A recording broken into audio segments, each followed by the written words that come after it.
بسم الله الرحمن الرحيم. الحمد لله رب العالمين، الرحمن الرحيم، مالك يوم الدين. إياك نعبد وإياك نستعين، اهدنا الصراط المستقيم، صراط الذين أنعمت عليهم غير المغضوب عليهم ولا الضالين.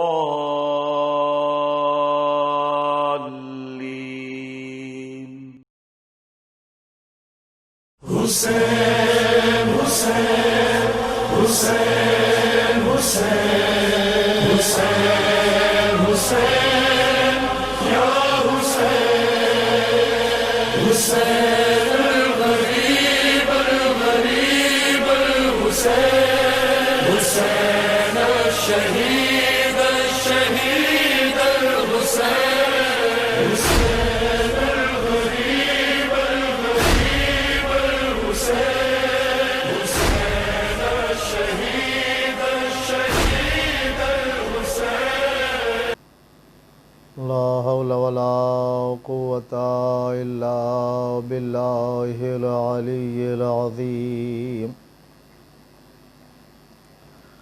أعوذ بالله من الشيطان اللعين الرجيم. بسم الله الرحمن الرحيم.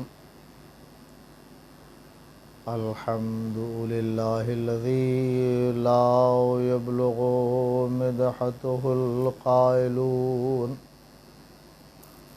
ولا يحصي نعمه العادون ولا يؤدي حقه المجتهدون الذي لا يدركه بعد الهمم ولا يناله غوص الفتن الذي ليس لصفته حد محدود ولا نعت موجود ولا وقت معدود ولا أجل ممدود. فطر الخلائق بقدرته ونشر الرياح برحمته. الصلاة والسلام على رسوله الكريم خير المبشرين والمنذرين شفيع المذنبين المخاطب بطه وياسين نبي المبيد والرسول المسدد والمصطفى الأمجد أبي القاسم محمد ولعنة الله على أعدائهم أجمعين. أما بعد فقد قال الله سبحانه وتعالى في كتابه المجيد. بسم الله الرحمن الرحيم. ربنا آمنا بما أنزلت واتبعنا الرسول فاكتبنا مع الشاهدين. محترم محبان آل محمد، عاشقان سید الشہداء، اس سلسلے کی آج تیسری مجلس ہے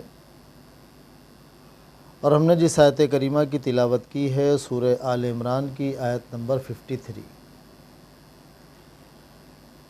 اور جس موضوع پر ہماری گفتگو ہو رہی ہے وہ ہے اسلام انسانی مشکلات کا حل ہے. خدا وحدہ لا شریک نے قرآن مجید میں انسان کے لیے تمام قواعد اور اس کی زندگی کے تمام پہلو بیان کیے ہیں. بندہ اپنے خالق سے روبرو ہوتا ہے، اپنے خالق سے گفتگو کرتا ہے، ربنا آمنا بما انزلت واتبعنا الرسول فاکتبنا مع الشاہدین۔ اے ہمارے پروردگار، جو تو نے نازل فرمایا ہمارے رسول پر، ہم نے اسے قبول کیا، اس کی اتباع کی، اس پر ایمان لائے اور ہمارا نام گواہی دینے والوں میں بھی تحریر کر لے۔ انسان جب کسی چیز کو قبول کرتا ہے تو یہ چاہتا ہے کہ ہم نے جس چیز کو قبول کیا ہے وہ ہمارے لیے مفید اور فائدہ مند ہو، اور خدا وحدہ لا شریک نے بھی اپنے بندوں کے لیے ہر چیز پہلے سے مہیا کی ہے، اور یہ بھی معلوم تھا کہ کہاں کہاں ہمارے بندے کو مشکل پیش آئے گی، ان مشکلات کا حل بھی خدا وحدہ لا شریک نے اپنے بندے کے لیے معین کیا۔ انسان جب پیدا ہوتا ہے اللہ نے اسے فطرت اسلام پر پیدا کیا ہے۔ یہ اور بات ہے کہ اس کے پرورش کرنے والے، اس کے پالنے والے اسے کسی اور دین، کسی اور راستے، کسی اور رہنما کے حوالے کر دیتے ہیں۔ انسان ہمیشہ ترقی کے لیے بنا ہے اور ترقی کرتا چلا جاتا ہے اور ترقی کرتا چلا جا رہا ہے۔ یہ انسان اتنی ترقی کرتا ہے، اکیلے دم پر بڑے سے بڑا امپائر کھڑا کر دیتا ہے، بڑی سے بڑی حکومت بنا دیتا ہے۔ یہی انسان ان حکومتوں کو ختم بھی کر دیتا ہے۔ ابھی دیکھیے، جب انسان توحید پرست رہتا ہے تو اسے یہ پتہ ہوتا ہے زمین کے وارث ہم ہیں، لیکن جب یہی انسان توحید پرست نہیں ہوتا ہے تو وہ اس زمین پر اپنے لیے جگہ تلاش کرتا ہے، اپنے لیے حکومت تلاش کرتا ہے، اپنے لیے مقام و منزلت تلاش کرتا ہے، اور اسی مقام و منزلت کے چکر میں یہ انسان اپنے خالق، اپنے رہنما کو فراموش کر دیتا ہے، بھول جاتا ہے۔ جبکہ انسان جب پیدا ہوا ہے اسے معلوم ہے کہ اس کی پرورش کرنے والے اسے بتا رہے ہیں کہ تمہارا وجود اللہ نے صرف ہمیں ذریعہ بنایا ہے، اس لیے تمہارا وجود خالق کی طرف سے ہے، اس نے تمہیں پیدا کیا ہے۔ اور آج یہ ہے بھی، دنیا کی کوئی طاقت نہیں ہے کہ جو انسان کو پیدا کر لے جب تک خدا نہ چاہے۔ یہ انسان کو پروردگار عالم نے انسان بنایا، جمے ہوئے خون سے بنایا، کھنکھناتی ہوئی مٹی سے پیدا کیا، لیکن یہ انسان خود کو پہچان نہ سکا، اور جب خود کو پہچاننے کے لیے یہ انسان کھڑا ہوا تو خود کو جانور سے تشبیہ دی کہ ہم پہلے بندر تھے۔ نہیں، اللہ کہہ رہا ہے کہ ہم نے تم کو انسان ہی بنایا ہے، تم جانور نہیں تھے۔ ہاں، البتہ یہ تمہارے اختیار میں ہے کہ تم اپنے اندر کی صفات کو جانوروں جیسا بنا لو یا انسانوں جیسا بنائے رکھو، ہم نے تمہیں انسان بنایا۔ توحید پرستی کے لیے اللہ نے انبیاء کو بھیجا، گمراہی سے بچانے کے لیے اللہ نے انبیاء کو بھیجا، سیدھے راستے پر باقی رہنے کے لیے اللہ نے انبیاء کو بھیجا، اور خالی نہیں بھیجا، علم کے ساتھ بھیجا، کتابوں کے ساتھ بھیجا، تاکہ اس بندے کے پاس علم ہونا چاہیے، اور علم سے ہی آج بھی انسان سرفراز ہوتا ہے، علم کے ذریعے سے ہی انسان بلندیوں تک پہنچتا ہے، علم کے ذریعے سے انسان کمال تک پہنچتا ہے، علم کے ذریعے سے ہی انسان اپنے خالق کو پہچانتا ہے، علم کے ذریعے سے ہی انسان ایک مقام بلند حاصل کرتا ہے، علم کے ذریعے سے ہی انسان ہواؤں میں پرواز کر رہا ہے، علم کے ذریعے سے ہی انسان آج ایک دوسرے سے بغیر ملے مل رہا ہے، جا نہیں رہا لیکن ملاقات ہو رہی ہے، ٹیکنالوجی کے ذریعے سے جا رہا ہے، دوڑ رہا ہے۔ یہی انسان جب یہ دنیا حاصل کرنے کے لیے کھڑا ہوتا ہے تو باپ بیٹے کا قتل کر دیتا ہے، بھائی بھائی کا قتل کر دیتا ہے، کیونکہ اسے ایک بڑا امپائر چاہیے، ایک بڑی حکومت چاہیے، اور وہ حکومت حاصل کرنے کے لیے سہارا لیتا ہے کس چیز کا سہارا لیتا ہے؟ وہ اپنے غیظ و غضب کا سہارا لیتا ہے، وہ اپنے غصے کا سہارا لیتا ہے، اپنی طاقت کا سہارا لیتا ہے، اپنے علم کا سہارا لیتا ہے. یعنی اس کے پاس جتنی چیزیں ہیں سب بروئے کار لاتا ہے ایک بلند مقام حاصل کرنے کے لیے، ایک بادشاہ بننے کے لیے، ایک راجہ بننے کے لیے. اور جب وہ حاصل کر لیتا ہے تو پھر لوگوں پر ظلم کرتا ہے. اس کی جو بات نہیں مانتا ہے اسے قتل کراتا ہے، جو اس کی بات نہیں مانتا ہے اس کا گھر لٹوا لیتا ہے، اسے قید کر دیتا ہے، طرح طرح کے قاعدے قانون بناتا ہے. اور جب یہ بوڑھا ہونے لگتا ہے تو اسے اپنی بادشاہت کا خطرہ نظر آتا ہے کہ اس بادشاہت کو کیا ہوگا. پھر وہ اپنی اولاد میں ٹرانسفر کرنا چاہتا ہے، اور ہو رہا ہے. جو جہاں جہاں بادشاہتیں ہیں یا تھیں ان لوگوں نے یہی کیا کہ یہ حکومت ٹرانسفر کی ہے، میرے بعد میری ہی اولاد کو ملنا چاہیے، میرے بعد میری ہی اولاد کو ملنا چاہیے، دوسرے کو نہیں جانا چاہیے. وہ اور بات ہے کہ اولادوں میں نا اتفاقی ہو جائے اور آپس میں جھگڑا کرنے لگیں، اس کا فائدہ کوئی دوسرا اٹھا لے. یہ اس انسان کی فطرت میں ہے کہ وہ مقام بلند تک پہنچنا چاہتا ہے اور حکومت سب سے بڑا مقام سمجھتا ہے. اور آج کے دور میں بھی آپ یہ دیکھ لیجئے، حکومت حاصل کرنے کے لیے لوگ کتنی طرح کے جتن کرتے ہیں، کیا کیا نہیں کرتے ہیں. حکومت حاصل کرنے کے بعد حکومت بچانے کے لیے بھی کرتے ہیں. بھلے انسانوں کا قتل کرنا پڑ جائے، بھلے لوگوں کے گھر اجاڑنا پڑ جائے، لیکن اپنی حکومت حاصل کر لینے کے بعد میں اسے بچانے کے لیے بھی لوگوں کو قتل ہوتا ہے اور حاصل کرنے کے لیے بھی قتل کیے جاتے ہیں. یہ انسان جس پیمانے پر جا رہا ہے آج کے دور میں، یہ خود انسان کی تباہی ہے. ایک انسان ایٹم بم بناتا ہے، ایک انسان میزائل بناتا ہے. کیوں بنا رہا ہے؟ لوگوں کی حفاظت کے لیے نہیں بنا رہا ہے، بلکہ لوگوں کو مارنے کے لیے بنا رہا ہے. کچھ لوگوں کو مارتا ہے تو کچھ لوگوں کو محفوظ کرتا ہے. یہ تمہارا بنایا ہوا امپائر ایسا ہے کہ جہاں تم مارتے ہو، خدا کا بنایا ہوا امپائر ایسا ہے. یہ دنیا جو حکومت خدا کی ہے، اس کے وارث متقین ہیں، اس کے وارث صالحین ہیں، اس کے وارث انبیاء ہیں، اس کے وارث ائمہ ہیں. جب یہ دوسروں کے اختیار میں چلا جاتا ہے تو صالحین کے لیے دشواریاں پیش آتی ہیں، متقین کے لیے دشواریاں پیش آتی ہیں. انبیاء، حتیٰ کہ انبیاء کے لیے بھی دشواریاں پیش آئیں. لوگوں نے اس حکومت کو حاصل کرنے کے لیے، اس حکومت کو پانے کے لیے، پانے کے بعد اس کو باقی رکھنے کے لیے انبیاء کے قتل کر دیے.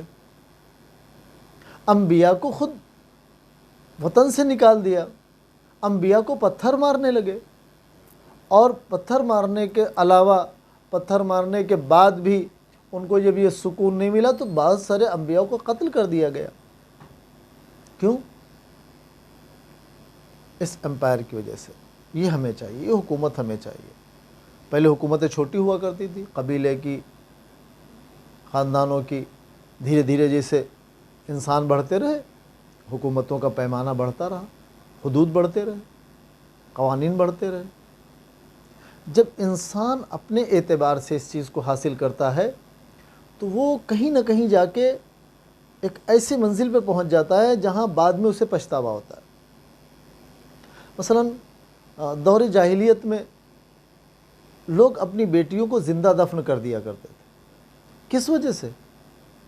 کیوں دفن کرتے تھے؟ زمین چھوٹی تو نہیں تھی،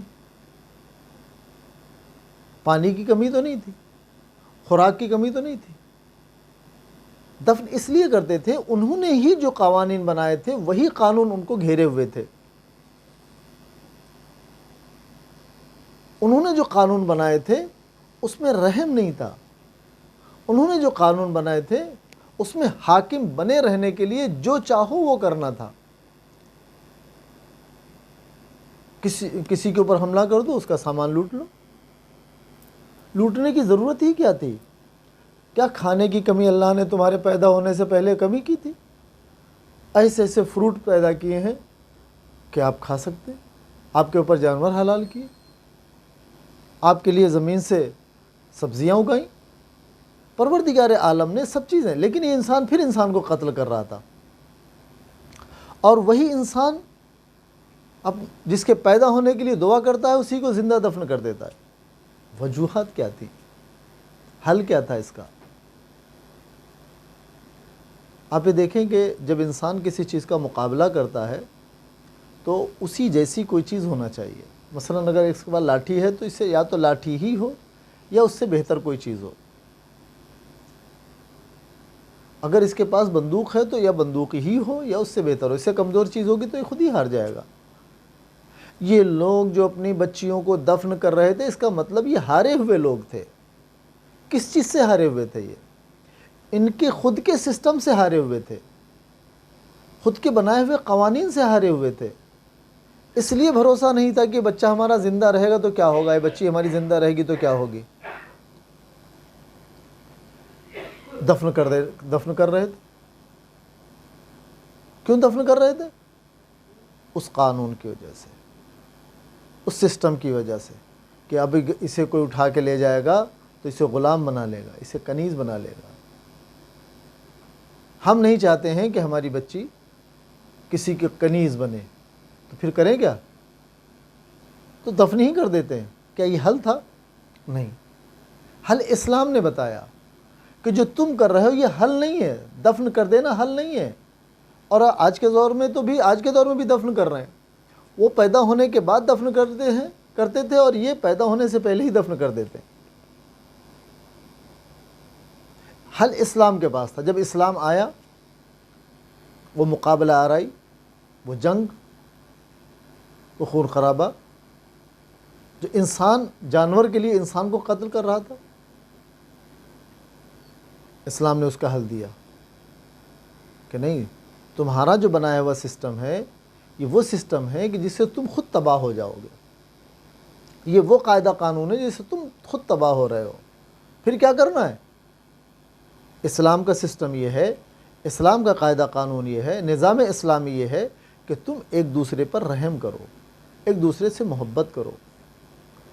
اوس و خزرج بڑے مشہور قبیلے تھے، سالوں جنگ ہوئی ان کے درمیان میں. اسلام آنے کے بعد اسلام نے ان کو حل دیا، ایک دوسرے کا بھائی بنایا. جب ایک دوسرے کا بھائی بنایا تو درمیان سے دشمنی نکل گئی. لیکن یہ دشمنی کا نکلنا کچھ لوگوں کو دشوار کر رہا تھا، کچھ لوگوں کو پریشانی تھی. یہ دشمنی باقی رہتی. جب کوئی دو لوگ جھگڑا کرتے ہیں تو کسی تیسرے کو فائدہ ضرور ہوتا ہے. جیسے آج بھی جب مسلمان سے جھگڑا کرتا ہے، آسان لفظوں میں کہوں کہ سنی شیعہ سب جب جھگڑا ہوتا ہے تو فائدہ کس کو ہوتا ہے؟ یہودیوں کو اور عیسائیوں کو، مشرکین کو، کفار کو. قرآن مجید صاف صاف کہہ رہا ہے کہ یہ تمہارے دشمن ہے. اے رسول، یہ تم سے راضی بھی نہیں ہوں گے اس وقت تک جب تک تم ان کا دین قبول نہ کر لو. اور آج بھی آپ دیکھیں، انسانیت کے سب سے بڑے دشمن وہی ہیں، یہودی اور عیسائی. پوری دنیا میں قتل عام کرانے والے کون لوگ ہیں؟ آپ غور کریں. یہ سسٹم کس سسٹم پر یہ عمل کر رہے ہیں؟ یہ اسی جاہلیت کے سسٹم پر، جہاں انسان نے انسان کو قتل کیا ہے، جہاں انسان نے انسانیت کو قتل کیا ہے. اسلام آیا، اسلام نے نظام دیا، اسلام نے گھریلو نظام دیا، اسلام نے فیملی کا نظام دیا، معاشرے کا نظام دیا، محلے کا نظام بنا، گاؤں کا نظام بنا، شہر کا نظام بنا، حکومت کا نظام اسلام کے پاس ہے. لیکن یہ نظام جو متقین کے پاس ہے، جو صالحین کے پاس ہے، یہ نظام الہی ہے. آج ساری دنیا کے مشرکین اور کفار ایک طرف جمع ہیں اور نظام الہی پر چلنے والے ایک طرف ہیں، قانون الہی پر چلنے والے ایک طرف ہیں، پرہیزگار اور متقی ایک طرف ہیں. تو اب نتیجہ کیا ہے؟ تمہارے بڑے بڑے اسلحے آپ خود دیکھ رہے ہیں، زمانہ موجود ہے. انہی حالات میں بڑے بڑے اسلحے تمہارے پاس، بڑے بڑے کارخانے تم نے لگا رکھے، بے شمار پیسہ خرچہ کر رہے ہو، لوگوں سے لوگوں کو قتل کرا رہے ہو، پھر بھی ہار جاتے ہو. وجہ کیا ہے؟ کیونکہ یہ حکومت تمہاری نہیں ہے. تم اس کے مالک بننا چاہتے ہو لیکن تم اس کے مالک بن نہیں سکتے ہو. یہ حکومت اللہ کی ہے. امام علی علیہ السلام نے حکومت کے بارے میں اللہ کی حکومت کتنی بڑی ہے. دعا کمیل میں ارشاد فرمایا لا یمکن الفرار من حکومتک، خدا ہم تیری حکومت سے فرار اختیار نہیں کر سکتے. کہاں جائیں گے؟ ہر جگہ تو تیری حکومت ہے. اگر اس زمین پر دیکھیں تو الہی حکومت، زمین کے اندر بھی دیکھیں تو الہی حکومت. آپ سمندروں کی گہرائی میں بھی نظر دوڑائیں گے تو الہی حکومت. ان فضاؤں میں بھی الہی حکومت ہے. یہ روز چمکتا ہوا سورج آپ کو دکھائی دیتا ہے، یہ الہی حکومت پہ چلتا ہے. یہ چاند اور سورج نظر آتے ہیں، یہ سب الہی حکومت پہ چلنا ہے. سمندروں کے اندر لوگ تلاش کر رہے ہیں، خزانے مل رہے ہیں، طرح طرح کے ان کو سمندری مچھلیاں اور دوسری چیزیں مل رہی ہیں، حشرات. کس نظام پہ چل رہے ہیں وہ؟ ان کو کون چلانے والا ہے؟ الہی نظام ہے. حشرات الارض، نہ جانے کتنے حشرات الارض آپ کے پیروں کے نیچے کچل جاتے ہیں، پھر وہ پیدا ہوتے ہیں. اس نظام کو باقی کرنے والا کون ہے؟ پیدا کرنے والا کون ہے؟ یہ حشرات بھی سمجھتے ہیں. انبیاء کے ذریعے سے ان کا پیغام بھی پہنچایا گیا ہے. جس طرح آپ دیکھیں جناب سلیمان جب اپنا لشکر لے کے جا رہے تھے، چونٹیوں کے سردار نے کہا بھائی اپنے اپنے بل میں چلو، اپنے گھروں میں چلو، ورنہ ہمیں اڑا دیں گے. جبکہ معصوم ایسا نہیں کرتا ہے. تو چونٹیاں جواب دیں گی معصوم کے ساتھ سب تھوڑا معصوم ہے، وہ تو ایک نظام پر چل رہے ہیں. اب ہم اس نظام کے خلاف جائیں گے تو ہم مارے جائیں گے. ہم اس نظام کو نہیں روک سکتے. چونٹیوں نے کہا ہم اس نظام میں ٹکرانے والے ہیں، اس لیے ہم ہٹ جائیں. نبی نے اس سے پوچھا بھائی تم نے ایسا کیوں کہا ہے؟ کہا ٹھیک ہے آپ معصوم ہیں، آپ امام ہیں، آپ نبی ہیں، آپ سے کچھ نہیں ہوگا، لیکن یہ جو سسٹم تھا، یہ نظام جو تھا، ہم اس نظام کی زد میں آ رہے تھے، اس لیے ہم نے کہا ہمیں خود وہاں سے ہٹنا چاہیے. نبی نے ہاتھوں پہ لے کے اس سے سوال کیا، بات کی، کیونکہ وہ نظام سے ٹکرائی نہیں. اگر ٹکرا جاتی تو وہ چوٹی ختم ہو جاتی. اسی طرح ہمیں نظام اسلامی پر چلنا چاہیے، نظام اسلامی سے ٹکرانا نہیں چاہیے. اگر نظام اسلامی پر چلیں گے تو چونٹی نبی کے ہاتھ پر آ سکتی ہے، تو نظام اسلامی پر چلنے والا بھی نبی کے ہاتھ پہ آ سکتا ہے، نبی کے ساتھ آ سکتا ہے. ہمیں نظام اسلامی پر چلنا ہے، ہمیں نظام اسلامی سے ٹکراؤ نہیں کرنا ہے، مقابلہ نہیں کر سکتے، کیونکہ یہ ایک مضبوط نظام ہے. اتنا مضبوط نظام ہے کہ اس کے مقابل میں کوئی دوسرا نظام آیا بھی نہیں ہے اور نہ ہی آ سکتا ہے. یہ پناہ دیتا ہے، یہ کھانا کھلاتا ہے، یہ گھر بناتا ہے، یہ طاقت دیتا ہے. یہ نظام، اس میں طاقت ہے، قوت ہے. پروردگار عالم اس نظام پر باقی رکھنے کے لیے جو اس نے دیا تھا، جو اس نے بنایا تھا، نظام اسلامی، انبیاء کو بھیجا. وہ بھی 2-4 انبیاء نہیں، 1,24,000 انبیاءوں کو بھیجا ہے. کیوں؟ اس نظام اسلامی کو باقی رکھنے کے لیے، اس نظام اسلامی کو لوگوں تک پہنچانے کے لیے، امپلیمنٹ کرنے کے لیے، لاگو کرنے کے لیے، خود اس پر چلنے کے لیے. اس نظام کے تحت جو بھی کام ہوتا ہے، جو بھی چلتا ہے، وہ پھر خدا کے قریب ہوتا چلا جاتا ہے. اور ہم جو ایام عزا کرتے ہیں، عزاداری جو ہم کر رہے ہیں، یہ اسی نظام کا حصہ ہے اور اسی نظام کا مضبوط پلیٹ فارم ہے، نظام الہی کا. واقعہ کربلا میں یہی تو تھا. حق اور باطل کسے کہتے ہیں؟ صحیح اور غلط کیا چیز ہے؟ باطل خود کو حق کہہ رہا تھا، غلط خود کو صحیح کہہ رہا تھا. اور جب تک یہ چیزیں غلط اور باطل اس کی ذات تک محدود تھیں، وارث اسلام اپنے گھر میں تھا. لیکن جب وہ اسلام کو بدلنا چاہ رہا تھا اور وہ چیزیں جو اس کی ایجاد کردہ تھیں، وہ اسلام بنانا چاہ رہا تھا،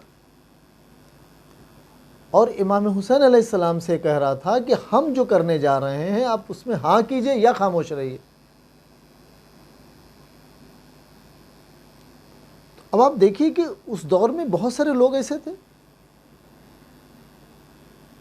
سب کی جب سارا زمانہ ہاں کر رہا تھا تو ایک آدمی نہیں کر رہا تھا تو اس کا کیا چلا جاتا؟ اس ایک آدمی کے نہ کرنے سے اس کا نقصان کیا ہوتا؟ اتنا بڑا امپائر تھا، اس کی اتنی بڑی حکومت تھی اس کے پاس، سب تو ہاں کر رہے تھے، زیادہ تر تو لوگ ہاں کر رہے تھے، اگر یہ چند لوگ ہاں نہ کرتے تو اس کا کیا جاتا؟ تو وہ سمجھ رہا تھا کہ ہم نے جو امپائر بنایا ہے، ہم نے جو حکومت قائم کی ہے، ہمارے پاس جو چیزیں ہیں، یہ سب کہتے رہیں یہ متقین ہیں، یہ صالحین ہیں، یہ اللہ کے بندے ہیں، اگر انہوں نے اسے قبول کر لیا تو پھر ہمیں ان سے قبول کرانے کی ضرورت نہیں ہے۔ اس کا اقرار اس بات کا ہے اور اس کی ضد اس بات کی ہے کہ آپ ہماری ہاں میں ہاں کیجئے۔ اصرار کیوں کر رہا ہے وہ؟ اس کا اصرار اس بات کی دلیل ہے کہ ان کے اندر ایک قوت اور طاقت موجود ہے،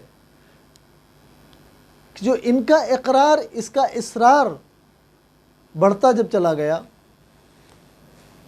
تو پھر اس اصرار کے ساتھ وہ لوگ جو اس کی ہاں میں ہاں کر رہے تھے موجود تھے، واقعہ کربلا میں اس کے ساتھ ساتھ تھے، اور اس کی ہر غلط چیز کو وہ صحیح مان رہے تھے، اس کے غلط پر خاموش تھے، اس کے غلط کے ساتھ تھے، اس کی غلط میں ہاں کر رہے تھے۔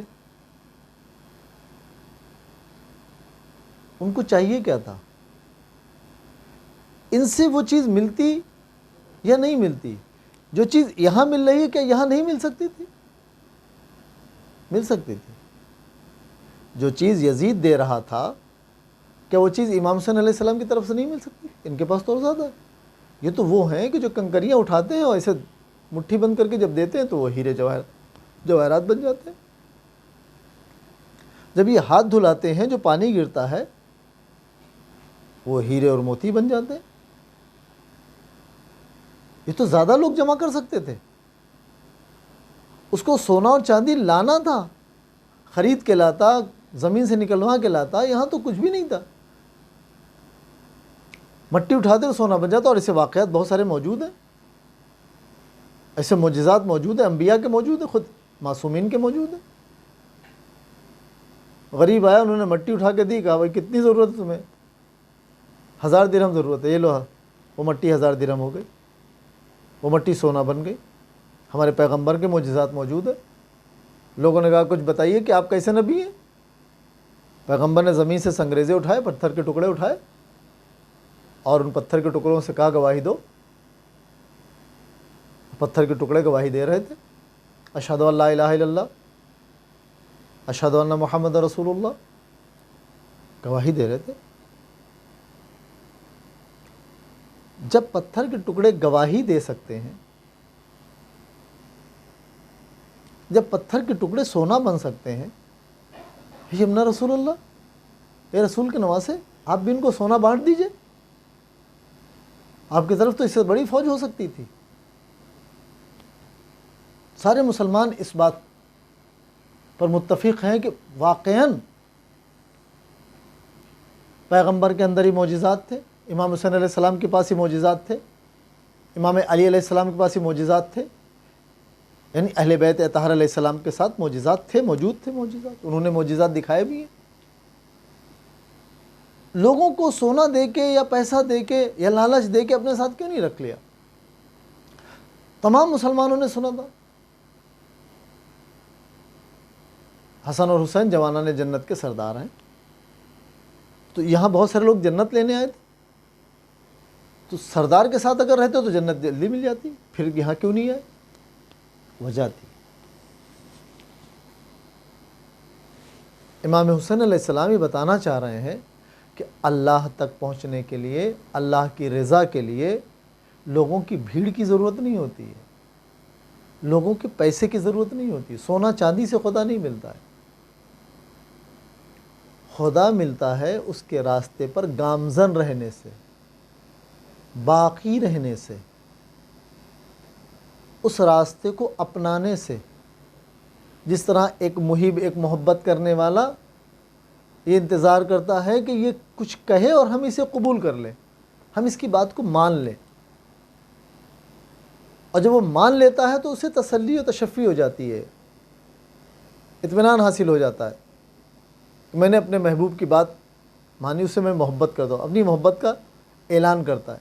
کل کی مجلس میں نے آیت کریمہ کی تلاوت کی تھی کہ تم اللہ سے محبت کرتے ہو تو پھر اس کے بتائے ہوئے راستے پر چلو، اس کے نازل کردہ احکامات کو اپناؤ۔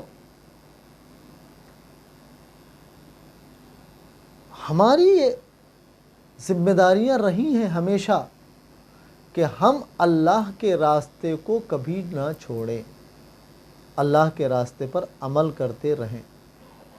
لیکن عمل کیسے کریں؟ اس کا حل کیا ہے؟ حل اسلام ہے۔ اسلام ہمیں تقوی اور پرہیزگاری کا حکم دیتا ہے، اور اسلام یہ بتاتا ہے کہ جو اس راستے سے ہٹ جاتا ہے یا ظلم کرتا ہے، جھوٹ بولتا ہے، پھر وہ اس کا ہم سے کوئی واسطہ نہیں۔ اللہ کہہ رہا کہ ہم سے کوئی واسطہ نہیں، اس کا لینا دینا نہیں، جاؤ، ہم اس کی مدد نہیں کریں گے۔ لا یہدی القوم الظالمین، اگر تم ظالم ہو گئے ہو تو پھر اللہ کی ہدایت تمہیں نہیں ملے گی۔ تو اللہ خود ہدایت کرنے آتا، اللہ خود نہیں آتا، اگر آ جائے تو اللہ نہیں رہے۔ اس نے انبیاء کو بھیجا، اس نے قرآن مجید کو بھیجا، علم ایسا دیا ہے کہ جو صاحبان علم ہیں ان متقین اور پرہیزگاروں سے اس راستے کو پوچھو، چلو، معلوم کرو۔ دنیا نے ترقی کیسے حاصل کی ہے؟ علم کے ذریعے سے۔ علم کیا گھر بیٹھے مل گیا؟ کہا نہیں۔ ایک بچہ 25-30 سال اکیلے محنت نہیں کرتا ہے، پورا گھر اس کے ساتھ لگا رہتا ہے، اور صرف محنت نہیں کرتا ہے، وہ جہاں جا رہا ہے ان کے پورے قاعدے قانون کو اپناتا ہے اور اس پر عمل کرتا ہے۔ جوتے سے لے کے یونیفارم تک، یونیفارم سے لے کے ہیئر اسٹائل تک، ہر چیز انہی کے مطابق، اسکول والوں کے مطابق ہوتی ہے۔ تب جا کے وہ کہتے ہیں کہ ہمارا اسٹوڈنٹ ہے۔ وہ جو یونیفارم کہیں گے آپ کو وہی یونیفارم پہن کے جانا ہے، اس بچے کو وہی یونیفارم پہننا ہے، وہی ٹائم ٹو ٹائم جانا ہے اسے۔ اگر وہ شرط لگائیں کہ 8 بجے سے 12 بجے تک آپ کو آنا ہے تو اب آپ 8 بجے سے 12 بجے ہی جانا ہوگا۔ کوشش کریں گے 8 بجے سے پہلے پہنچ جائیں، یا تو پہلے پہنچے یا رائٹ ٹائم پہنچے۔ بعد میں پہنچنے والے کے لیے کوئی کھانا نہیں ہوتا اسکول میں، 1 دن 2 دن، اس کے بعد بھئی آپ ٹائم پہ نہیں لا سکتے، لے کے چلے جائیے۔ توجہ کیا آپ نے؟ پورے قاعدے و قانون کے ساتھ ہر سال پے الگ کرنا ہے، فیس، پیسے الگ دینا ہے۔ ہر سال وہ یہی ہوتا ہے کہ آپ کو یونیفارم پہننا ہے، آپ کو یہی جوتے پہننا ہے، آپ کو اسی طرح کے ہیئر اسٹائل رکھنا ہے، اسی ٹائم پر آنا ہے آپ کو، وہ جو بتاتے چلے جائیں۔ نتیجہ کیا ہوتا ہے؟ نتیجہ یہ ہوتا ہے بچہ علم میں ہر روز آگے بڑھتا ہے، اس کے علم میں ہر روز اضافہ ہوتا چلا جاتا ہے، وہ پڑھا لکھا ہونے لگتا ہے، سمجھدار ہونے لگتا ہے، وہ چیزیں بنانے لگتا ہے۔ اب اس کا ایم الگ الگ ہوتا ہے، کوئی انجینئر بننا چاہتا ہے، کوئی ڈاکٹر بننا چاہتا ہے، کوئی پروفیسر بننا چاہتا ہے، کوئی بزنس کرنا چاہتا ہے، ایم الگ الگ ہے، لیکن علم کے ذریعے سے ہی ایم ہے۔ ایک بچہ گھر میں لیٹا ہے کہ مجھے ڈاکٹر بننا ہے، کیا بن سکتا ہے؟ ایک بچہ گھر میں لیٹا مجھے انجینئر بننا ہے، کیا انجینئر بن جائے گا؟ ہرگز نہیں بن پائے گا۔ اسے کوشش کرنا ہوگی، اسے جانا ہوگا، اس راستے میں جتنی کتابیں آتی ہیں وہ پڑھنا ہوگا، اسے پڑھنے کے بعد اسے یاد رکھنا ہوگا، اس مرض میں یہ دوا دینی ہے، اتنے اسکوائر فٹ میں یہ اتنا میٹیریل لگے گا، یاد رکھنا ہوگا اسے۔ کیا پڑھ کے گھر چلے جانا کافی ہے؟ نہیں، آپ کہیں گے ایسا کیسے ہو سکتا ہے؟ پڑھ کیوں رہے ہیں؟ پھر پڑھ ہی اسی لیے رہے ہیں کہ اس علم سے لوگوں کو فائدہ پہنچائے۔ ڈاکٹر بن گئے ہیں، اب دواؤں کے نام بھی یاد رکھنا، آپریشن کا طریقہ بھی یاد رکھنا۔ جب ہمیں اس دنیا میں کامیاب ہونے کے لیے یاد رکھنا ضروری ہوتا ہے، اور جو یاد نہیں رکھ سکتا وہ ڈاکٹر نہیں بن سکتا. کتابیں پڑھ کے آیا لیکن وہ ڈاکٹر نہیں بن سکتا، انجیکشن نہیں لگا پائے گا، بھول گیا، اب اس کے لیے کیا کریں گے؟ بالکل اسی طرح خدا کی بارگاہ میں کامیاب ہونے کے لیے، متقی رہنے کے لیے، اسلام قبول کرنے کے بعد اس راستے پر گامزن رہنا ضروری ہے، یاد رکھنا ضروری ہے، ایک ایک چیز یاد رکھنا ضروری ہے. جو واجبات ہیں وہ یاد رکھنا ضروری ہے، جو مستحبات ہیں وہ بھی یاد رکھنا ضروری ہے. کربلا میں لوگوں کو یاد تھا، یزیدیوں کو بھی یاد تھا ان کے کیا کرنا ہے، امام حسین علیہ السلام کے ساتھ جو لوگ تھے ان کو بھی یاد تھا. دونوں کے یاد رکھنے میں فرق تھا. انہیں یاد تھا کہ ہم اس کے بعد انعام حاصل کریں گے، ان کو یہ یاد تھا اس کے بعد ہمیں حکومت ملے گی، ان کو یہ یاد تھا اس کے بعد ہمیں حکومت میں بڑا مقام حاصل ہوگا، اور ان کو یاد تھا کہ ہمیں اس کے بعد میں اللہ ملے گا، اس کے بعد میں ہم اللہ کی خوشنودی حاصل کر پائیں گے. علم کے ذریعے سے انسان سرفراز ہو سکتا ہے، اور ہوتا ہی ہے، بڑھتا چلا جاتا ہے. اگر علم کے ذریعے سے اسلام کو پہچانا ہے تو اس کے پاس مضبوط اسلام ہوتا ہے، اور جہالت نے اسلام کو پہچانوایا ہے تو اس کے پاس بہت کمزور اسلام ہوتا ہے، جسے یزیدیوں کے پاس، یعنی دعوی اسلام تو کر رہے تھے لیکن ان کے پاس اسلام نہیں تھا. دعوے دار تو تھے وہ کہ ہم مسلمان ہیں، حقیقتاً وہ مسلمان تھے ہی نہیں. آج کے دور میں بھی جو لوگوں کا قتل عام کر رہے ہیں وہ خود کو مسلمان کہتے ہیں لیکن حقیقت میں وہ مسلمان ہیں ہی نہیں. داعش کو بنا کے لوگوں نے بھیجا ہے اور مسلمانوں کا نام دیا ہے، مسلمانوں جیسے لباس پہنایا ہے، مسلمانوں جیسا چہرہ مہرہ بنوایا ان کا، اور وہ کہہ رہے تھے کہ ہم مسلمان ہیں. واقعہ کربلا میں بھی یہی تھا، وہ کہہ رہے تھے کہ ہم مسلمان ہیں اور وارث اسلام کو قتل کر رہے تھے. وہ کہہ رہے تھے ہم مسلمان ہیں اور نمازیوں پہ تیر چلا رہے تھے. وہ کہہ رہے تھے ہم مسلمان ہیں، با پردہ خواتین کو بے پردہ کر رہے تھے. وہ کہہ رہے تھے ہم مسلمان ہیں، مسلمان کا مطلب ہوتا ہے کہ کسی کی مدد کرنا، اور وہ ان کا گھر لوٹ رہے تھے. اسلام کہہ رہا ہے کہ اپنے پڑوسی کا خیال رکھنا، مسافر کا خیال رکھنا، مسافر کے لیے باقاعدگی سے مسافر کے لیے آیات موجود ہیں جس کا اس ٹاپک میں بھی وہ جگہ نہیں ہے. اس مسافر کا گھر جلا رہے، اس کا گھر لوٹ رہے. بچوں پر رحم کرنے کا حکم دیتا ہے اسلام، وہ بچوں کو مار رہے تھے. آج کے دور میں بھی جنازوں کی، عورتوں کی عزت کی جاتی ہے. وہ کیسے مسلمان تھے جنہوں نے جنازوں کی بھی بے حرمتی کی ہے، عورتوں کی بھی کی ہے. واقعہ کربلا ہمارے لیے واقعاً ایک ایسا درد ہے جس کا علاج صرف اور صرف حسین پہ رونا ہے. غم حسین کے علاوہ اس درد کا کوئی علاج نہیں ہے. اور وہ درد ان ماؤں نے کیسے محسوس کیا ہوگا جن کے سامنے ان کے جوان بچے شہید ہو رہے ہیں، جن کے سامنے بچے شہید کیے جا رہے ہیں، چھوٹے چھوٹے بچوں کے تماچے مارے جا رہے. تاریخ گواہ ہے واقعہ کربلا میں امام حسین علیہ السلام کی شہادت کے بعد جو ظلم ہوا ہے اس کی کوئی انتہا نہیں ہے. جنگیں تو بہت ساری ہوئی ہیں، وہ بھی ایک جنگ تھی، لیکن بچوں کے ساتھ جو ظلم ہوا. جب یہ قافلہ کربلا سے لے جانے کے لیے آمادگی ہوئی ہے، عرب میں چونکہ ریگستان ہوتا ہے وہاں اونٹ چلتے ہیں، اور اونٹ پر بیٹھنے کے لیے بنا کجائے کے اونٹ پر بیٹھا نہیں جا سکتا، اس کی کوہان اونچی ہوتی ہے. ان مظلوموں کو بنا کجائے کے اونٹوں پر بٹھایا گیا ہے. جو بچے بیٹھ نہیں سکتے تھے ان کو اونٹوں پر باندھ دیا گیا تھا. حسین کی 4 سال کی بچی بھی ایک اونٹ پر بندھی ہوئی تھی، اور راستے میں کئی بستیاں ایسی گزری ملی ہیں جہاں ان بستی والوں نے کہا ہے کہ ہماری بستی میں یہ قافلہ نہیں لانا۔ بعض بستی والوں نے ان پر حملہ کیا تو بھاگتے تھے۔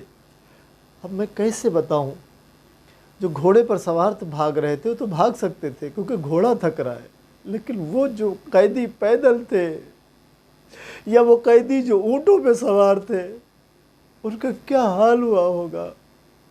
جب اونٹ دوڑے ہیں تو وہ حسین کی بچی جو گھوڑے پہ بندھی ہوئی تھی راستے میں گر گئی ہے۔ سر حسین جس نیزے پہ تھا وہ رک گیا۔ شمر ملعون تعزیانہ لے کے امام سجاد کے پاس آیا، کہتا ہے حسین سے کہو چلیں ورنہ ہم تمہیں تعزیانے سے ماریں گے۔ امام نے پوچھا بابا کیوں رک گئے؟ کہا میرے لال میری سکینہ پیچھے رہ گئی ہے۔ حسین کی بہن ڈھونڈتی ہوئی جب پیچھے گئی، ایک مقام پر ایک خاتون کو دیکھا جو بچی کو گود میں لیے اور اسے پیار کر رہی ہیں، تڑپ گئی۔ اے خاتون آپ کون ہے؟ کربلا سے یہاں تک جو بھی ملا ہے اس نے یا تو پتھر مارے یا ہمیں اذیتیں دی ہیں، ہمیں برا بھلا کہا ہے، ہمیں باغی کہا ہے، آپ کون ہیں جو ہماری بچی سے اتنی محبت و شفقت سے پیش آ رہی ہے؟ وہ بی بی تڑپ گئی، اے بیٹی میں کوئی اور نہیں ہوں، میں تیرے ساتھ ساتھ چل رہی تیری ماں ہوں، اور یہ ماں کو کیسے سکون مل سکتا ہے کہ جب اس کا بھرا گھر اجڑ گیا ہو۔ الا لعنۃ اللہ علی القوم الظالمین، سیعلم الذین ظلموا ای منقلب ینقلبون، الہی بحق الزہرا ابیہا و بالہا و بنیہا۔